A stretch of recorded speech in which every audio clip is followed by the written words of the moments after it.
Okay, so here's an explanation of why we want to stay sideways, because we want to stay on the ball and we want to direct our energy and we want to gain more power, okay? And we want to stay on the ball. So the way we do that, we don't land and fire our hips because, first of all, if we're out of position, there's no power, okay? If we're out of position, even on the inside pitch, there's no power. And usually, once your front leg posts up and you go into rotation, you're not getting your weight into the ball. Often you're not getting enough weight in the ball to have lag. You end up rotating and quitting without a weight shift. And so you end up spinning and hooking or slapping, doing this.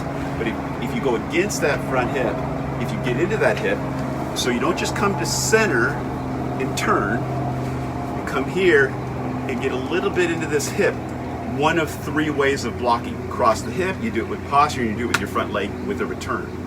So, so you get into this front hip, not so to throw off your posture. You have to keep good posture, but you have to get into this hip, so it plays out like this. When you land and get into this front hip, you're slightly open, okay? You're sideways at first, but when you land and then place your hip slightly open, by getting into this hip, it locks in and you swing, you cut the corner. We call it cutting the corner, and that's across the body, okay, across the hip. Think of hitting a fungo.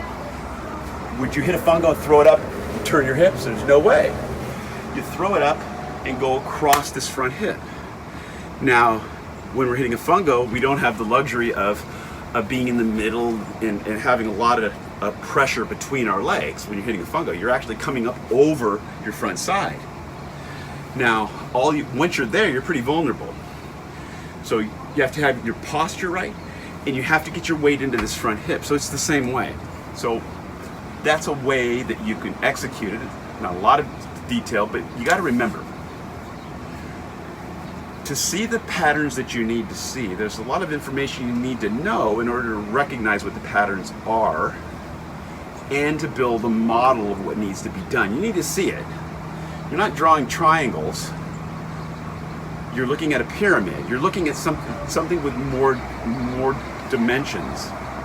And if you don't see the model, it's hard to execute it. So I hope that helps. You go across that front hip locks in. On an inside pitch, it might go even farther.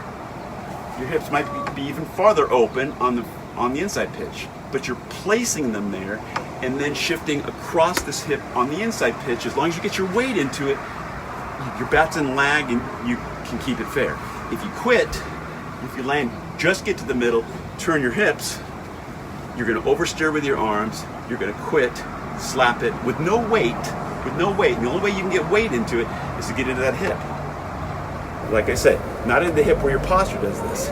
Just enough into your hip. It's subtle, but there's a difference between getting here and here. There's a big difference. This is how you need to do it. You need to get it into here so that your hip gets locked in. It's slightly open, sure.